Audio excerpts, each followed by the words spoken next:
por si la mosca, algunos que nos ven por internet. Saludos. Vamos a buscar en Habacuc capítulo 2. Quiero hablarle hoy acerca de la clave para que nuestra oración tenga respuesta de Dios. ¿De qué vamos a hablar? ¿De qué vamos a hablar? La clave ¿de qué? Ok. En Habacuc capítulo 2, el versículo 1 dice, ¿lo tienen? ¿Saben ustedes qué era Habacuc? Queda en el Nuevo Testamento. ¿Dónde está eso? En el Antiguo Testamento. Habacuc capítulo 2, versículo 1.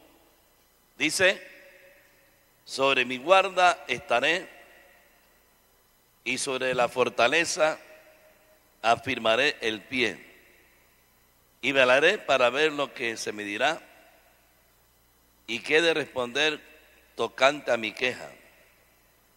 Y Jehová me respondió y dijo, escribe la visión y declárala en tablas para que corra el que leyere en ella. Aunque la visión tardara aún por un tiempo más, se apresura hacia el fin y no mentirá. Aunque tardare, espéralo, porque sin duda vendrá y no tardará. La clave para que nuestra oración tenga respuesta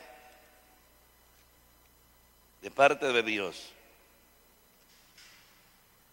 Una cosa yo me he dado cuenta, que una cosa es orar y otra cosa es saber esperar. Uno puede orar todo lo que uno quiera orar,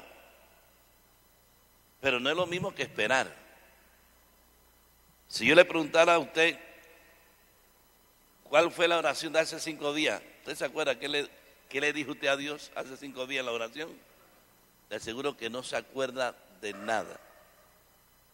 Y es más, tal vez algunos en esta noche ni se acuerdan de lo que oraron ayer. Ni se acuerdan de las cosas que les pidieron a Dios. Porque el problema de nosotros es que oramos, pero no sabemos esperar. Y una cosa es orar y otra cosa es saber esperar. Creo que Habacuc nos da a nosotros el modelo de la oración que tiene respuesta de Dios. Para poder entender los primeros 4 textos que leímos, uno tiene que buscar la razón por el cual el profeta Habacuc oró de esa manera.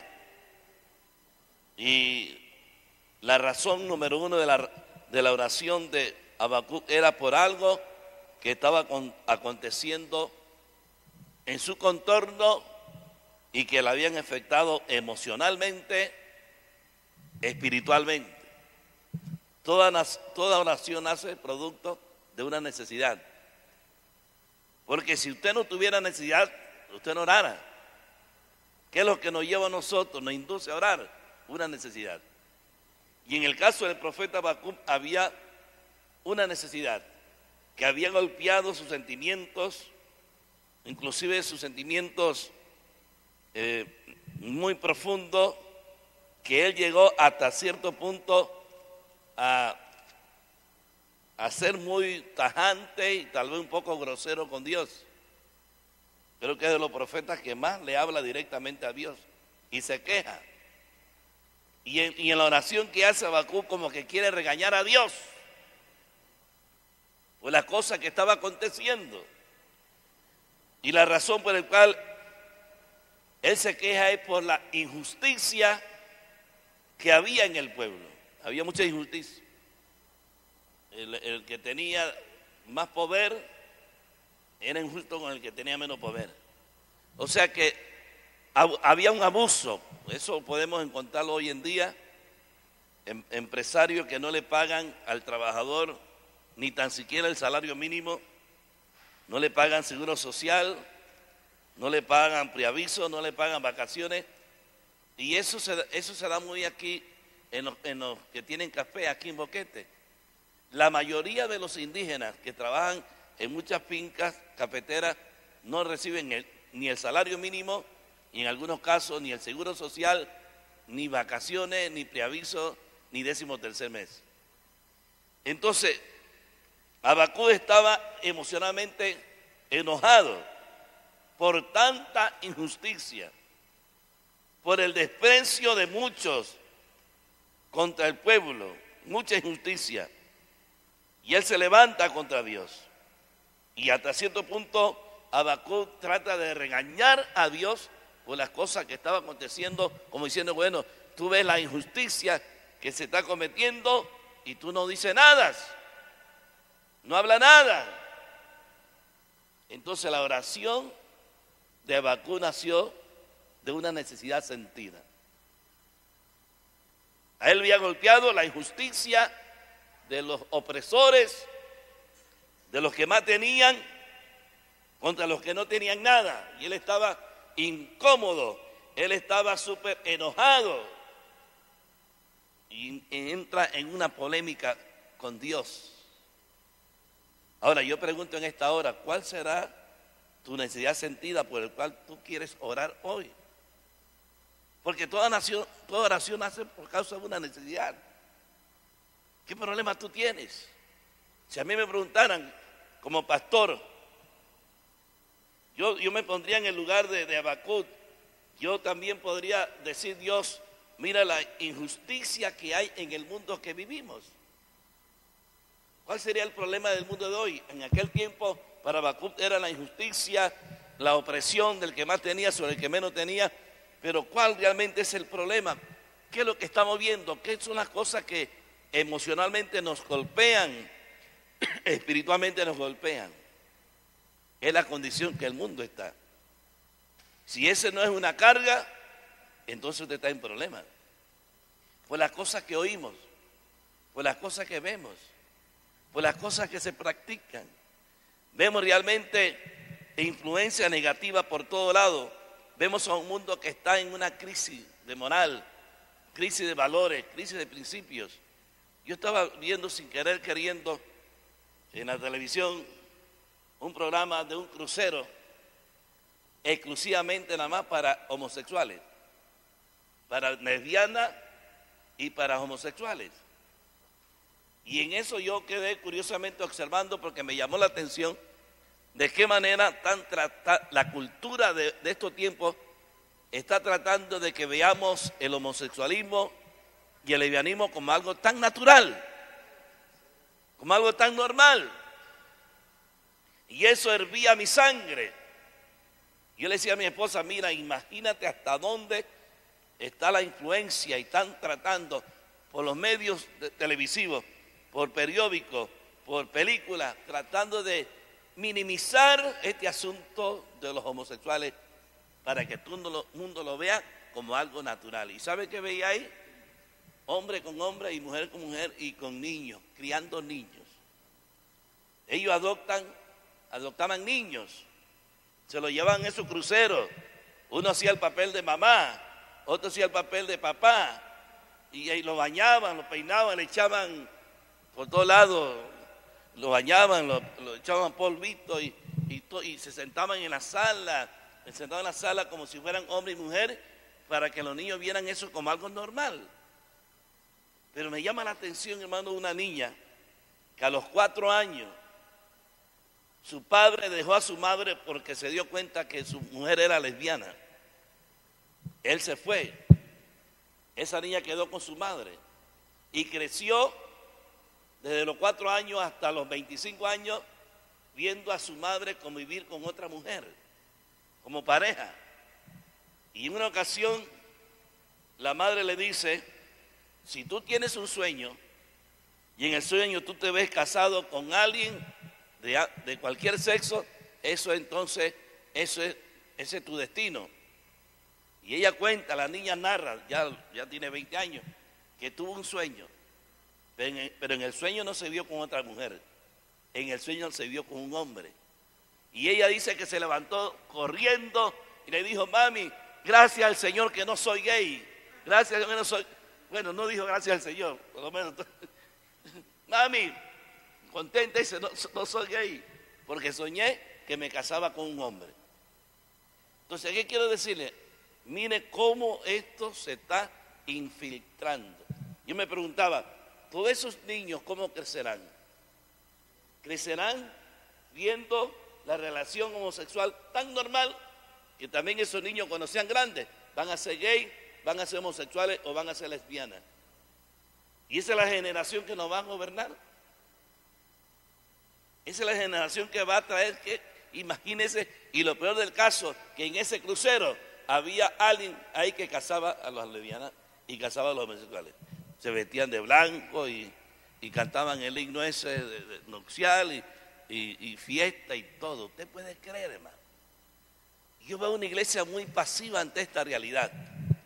Yo veo una iglesia entretenida en muchas cosas, pero menos vigilante ante esta realidad espiritual que va a traer consecuencias grandes.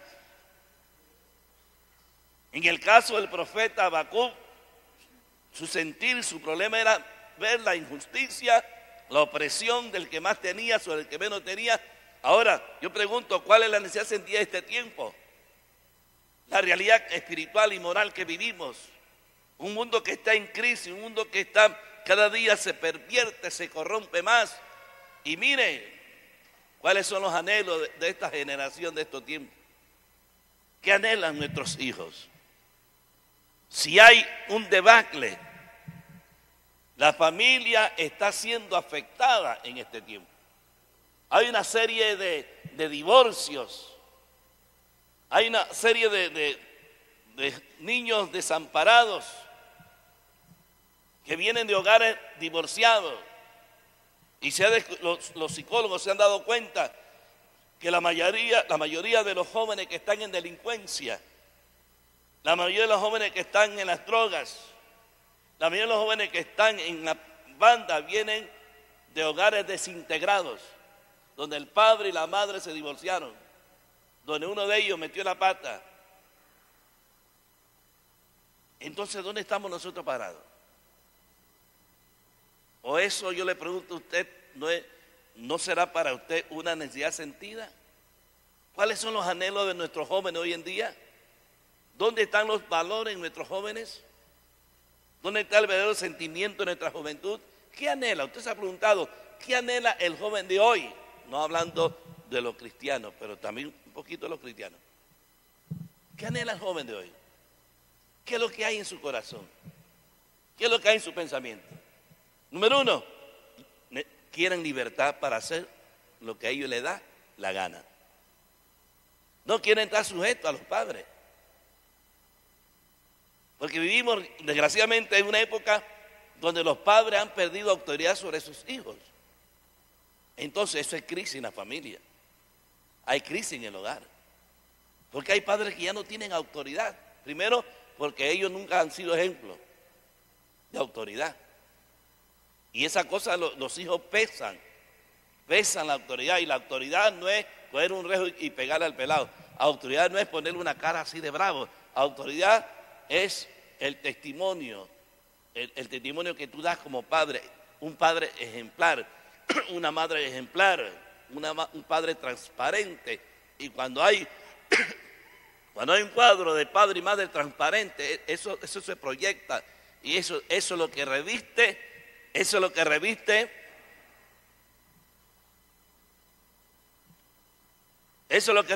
de autoridad a un padre. Ese es el ejemplo. Si algo quieren los muchachos, si algo desean los jóvenes, es seguir el ejemplo de alguien. Porque por naturaleza los jóvenes necesitan imitar a alguien. Desgraciadamente que imitan a los que andan torcidos. Usted ve los raperos. ¿Por qué usted cree que van a traer a Don Omar para los carnavales en Panamá? ¿Por qué? Porque eso es lo que los jóvenes quieren, un rapero. Y es el que más cobra. ¿Y por qué lo traen? Porque ese es el que le gusta a los muchachos, porque los muchachos quieren ese tipo de música así violenta y para rapear y decir un montón de cosas. Usted ha oído, note para que usted vea las palabras, la mayoría de la música de reggae no tiene ningún mensaje positivo.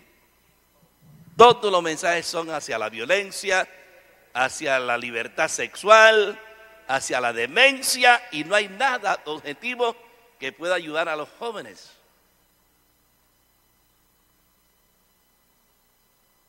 Yo me pregunto, hermano, ¿no es una necesidad para la iglesia? A veces somos tan egoístas que venimos al culto de oración a pedir por nuestras propias necesidades y descuidamos una realidad que está afectando nuestro mundo. Hay un mundo que está muriendo, hay un mundo que está en crisis. Pregúntele a cualquier muchacho qué es lo que está en su corazón. La libertad de hacer lo que le da la gana, vestir como le da la gana, pintarse el pelo, cortarse el pelo, dejarse una moña en el centro, ponerse piercing por todos lados, aretito por todos lados, y todo eso es el síntoma del joven. El joven de estos tiempos tiende a la rebeldía, diciendo: nadie se meta en mi vida, yo voy a vivir mi propia vida, va a hacer lo que me da la gana.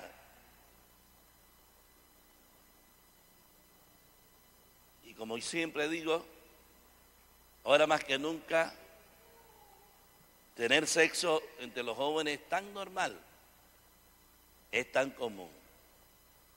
Porque hay niñas de 11 años que ya saben lo que es tener relación sexual.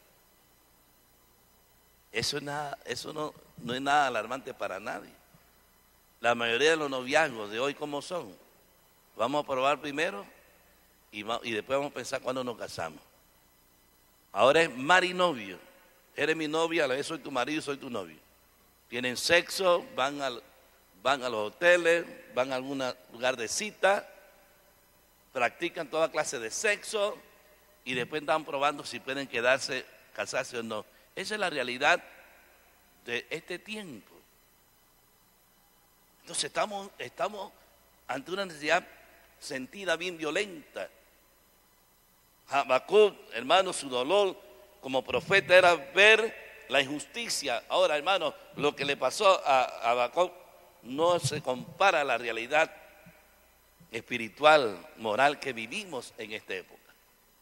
Entonces, ¿cómo podemos nosotros, o cuál es la clave para que estas cosas que vienen pueda Dios intervenir? Entonces hay que hacer lo que hizo Habacuc.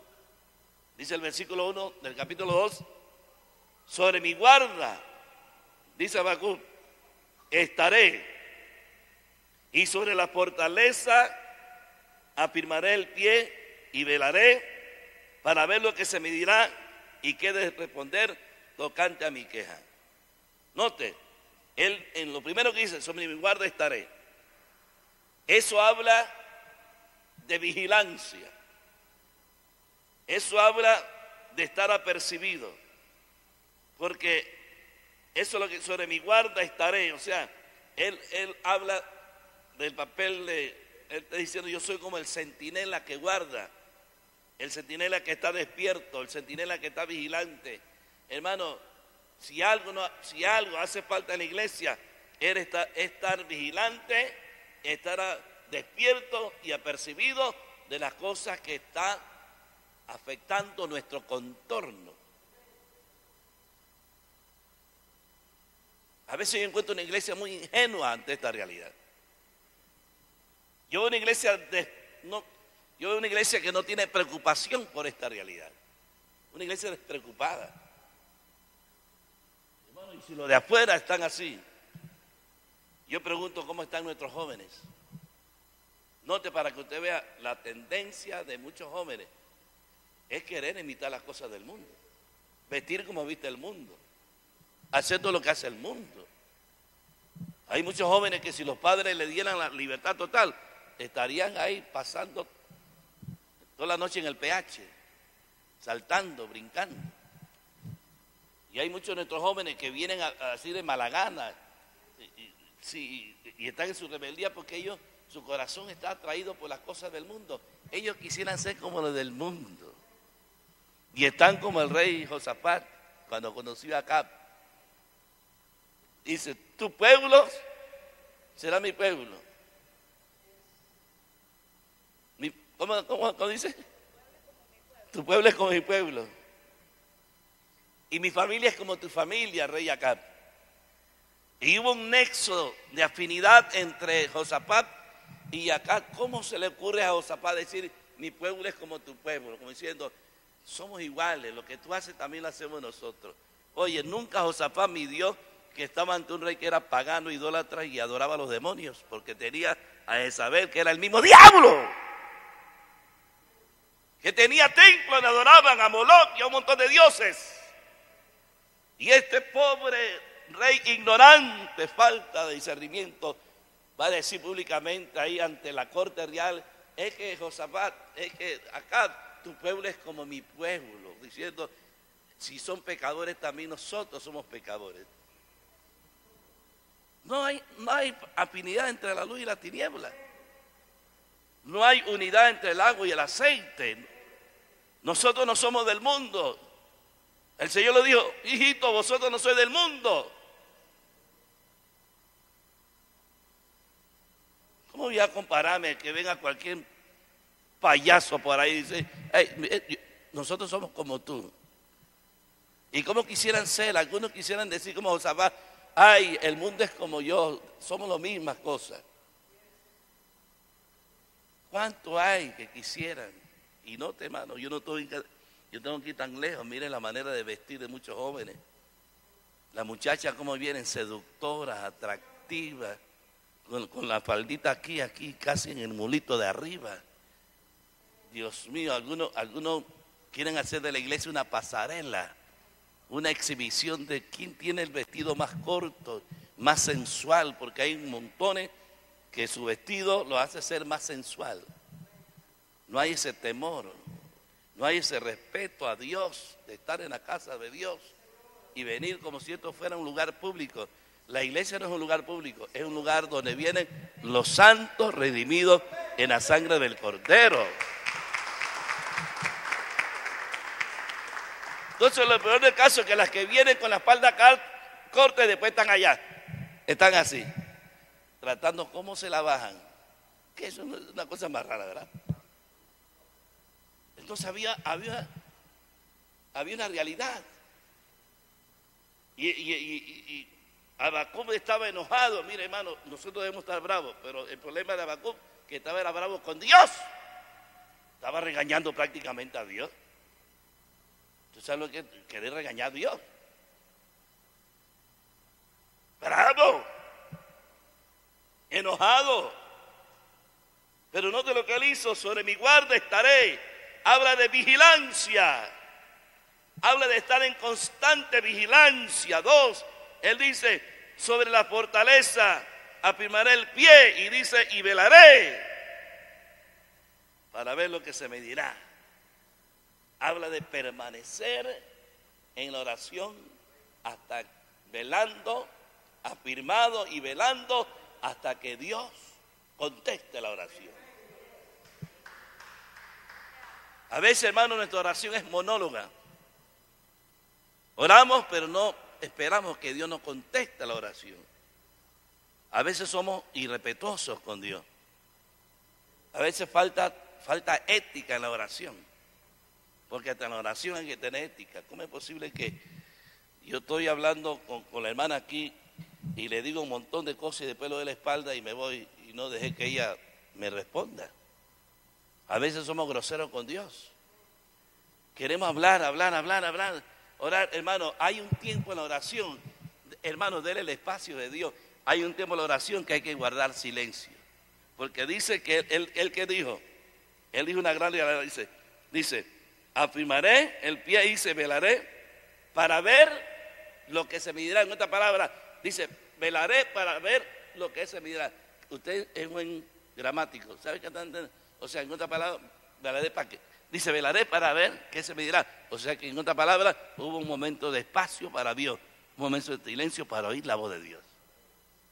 para ver qué se me dirá. Cuando uno ora, uno tiene que esperar para ver qué Dios te dice en lo que estás pidiendo. Y dice la Biblia, velaré para que se me dirá, para después responder tocante a mi queja. En otras palabras, tocante a lo que yo le había pedido. Es tremendo, dice, para ver qué he de responder. Porque en un diálogo hay preguntas y hay respuestas. ¿Qué es lo que ha resolvido la mayoría de los problemas? La crisis bélicas del mundo, los conflictos mundiales. ¿Cómo se han podido resolver? Muchas veces la guerra no arregla un problema de conflicto entre dos naciones hasta que no se dé un diálogo. Muchas veces el problema de nosotros es que nunca vemos la oración como un diálogo con Dios. Eso se llama comunicación. Y a veces nos pasa lo que le pasó a Job cuando dijo: de oída te había oído, mas ahora mis ojos te ven. Porque si usted ha leído todo el libro de Job, te puede encontrar Job diciéndole un montón de cosas a Dios, reclamando un montón de cosas, justificándose un montón de cosas, hasta que Dios le dijo: Job, ciñe tu lomo y escúchame. Como diciendo: ahora déjame hablar, que te has pasado en todos estos capítulos quejándote, déjame hablar. Y ciñe tu lomo, porque te voy a decir grandes verdades. ¿Dónde estabas tú cuando hice los círculos de la tierra? ¿Sabes tú cuando el ave montés, cómo es? Y comienza ahí haciendo unas preguntas. ¿Sabes tú de dónde se esconde el sol? ¿Dónde sale la sombra? ¿Dónde nace la luz? ¿Sabes tú eso? Y comienza Dios a preguntarle un montón de cosas. Hasta que el hombre dijo: realmente, ¿de oído? Te había oído, pero ahora mis ojos te ven. No está diciendo que lo vio, sino que pudo entender a Dios. Pudo comprender que estaba tan mal delante de Dios, que Dios tuvo que decirle el siguiente, en otra palabra: no te caigas, párate. Si tu nombre dice: párate, fírmate. Ahí va. Y eso trajo un cambio en su vida. Eso lo llevó a otro nivel, a otra dimensión. Porque uno tiene que aprender que la oración es un diálogo. Dios, yo y Dios.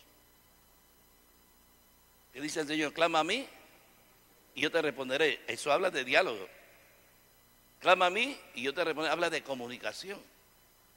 ¿Te sientas tú cuando oras a dialogar con Dios? A veces queremos ser tan sofisticados y usamos un montón de palabrería para que la gente, como dice el Señor, cuando ore no haga como aquellos que se paran en las esquinas y comienzan a usar más palabrerías para ser escuchados de todo el mundo. Señores, ¿a quién quiere impresionar usted? A los hombres, al pastor. Y a veces oramos así en otras lenguas y creemos que queremos impresionar. ¿A quién va a estar impresionando usted?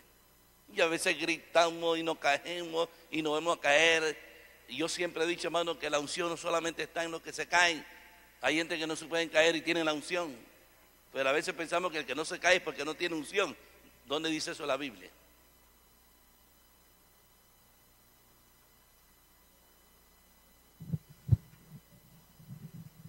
¿Dónde dice eso en la Biblia?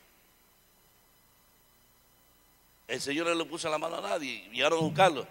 Y dijo: ¿quién es eso? Yo soy blanco. Todos se fueron al suelo sin ponerle la mano.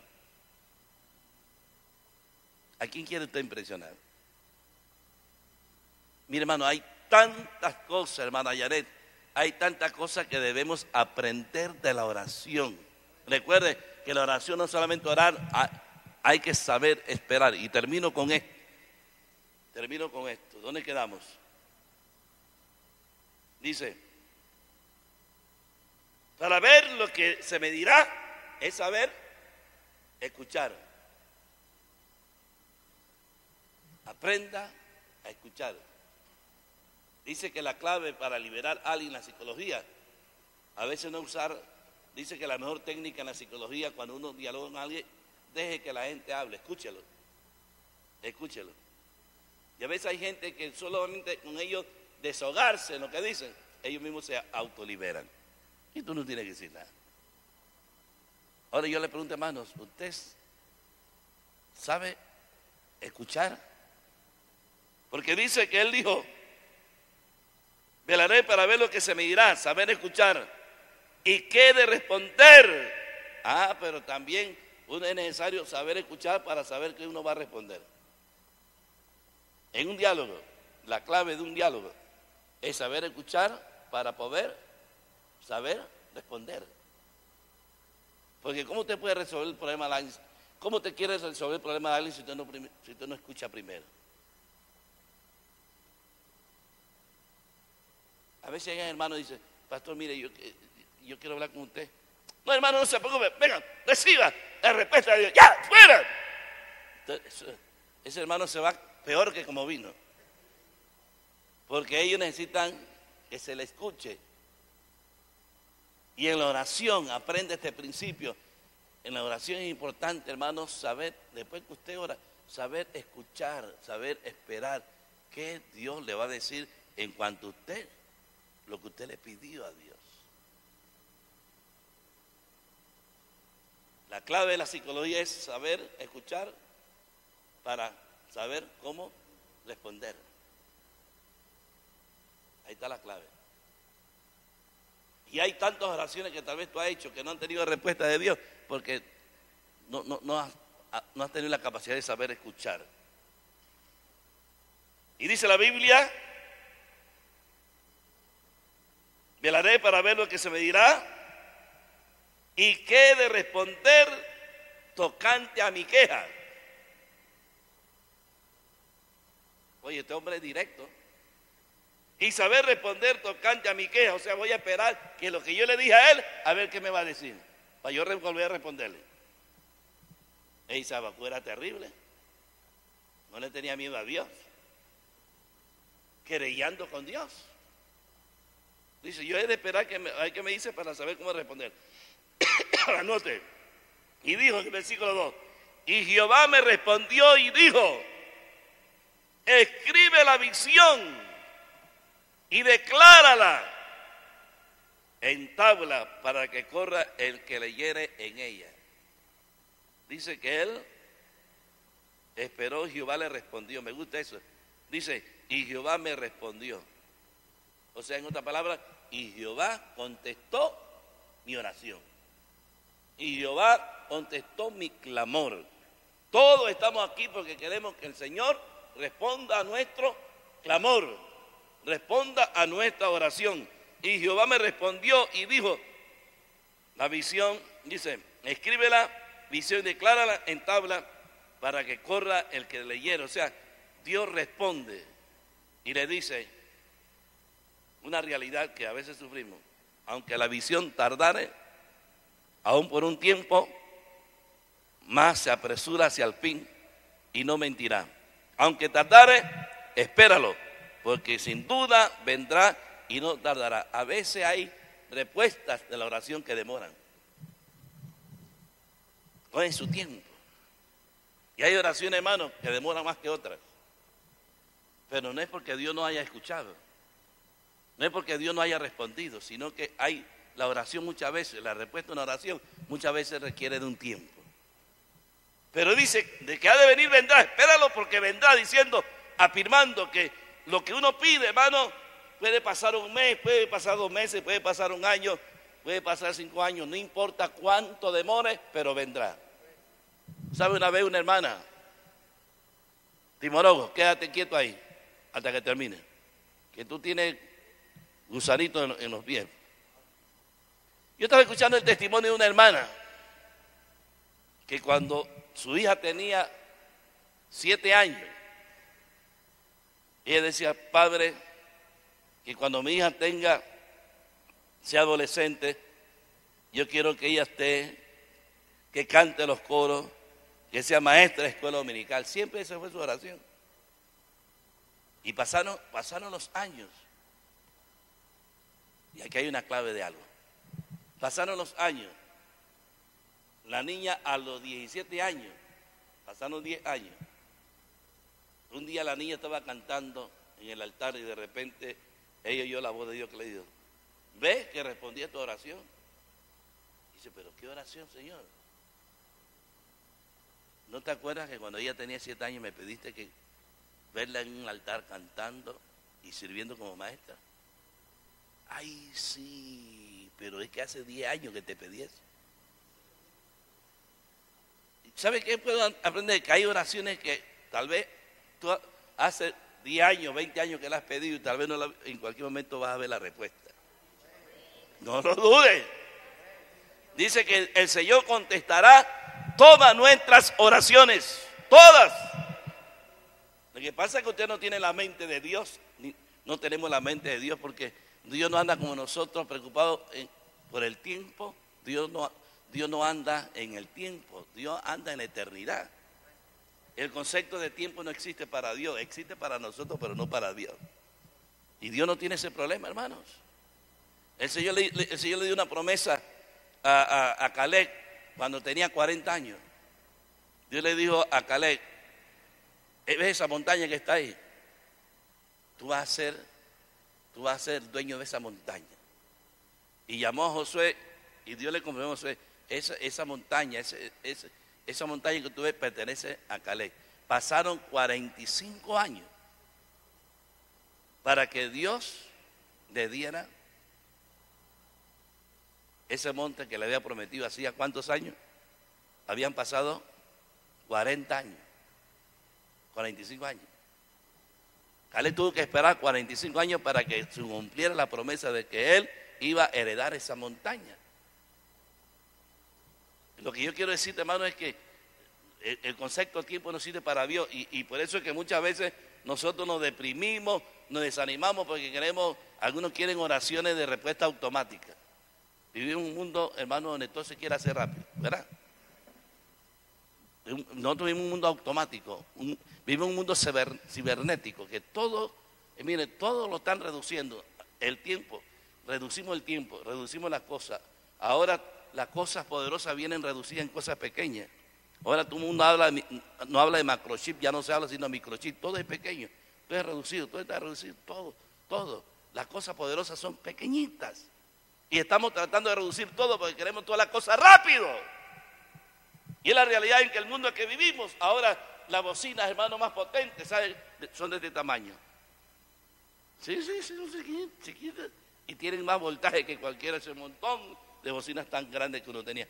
Porque es el tiempo que vivimos. Todo lo queremos reducir. Hasta el tiempo para orar lo reducimos. Ahora todo el mundo ora por internet, hacen vigilia por internet, ayunan por internet. Todo lo resuelven rapidito.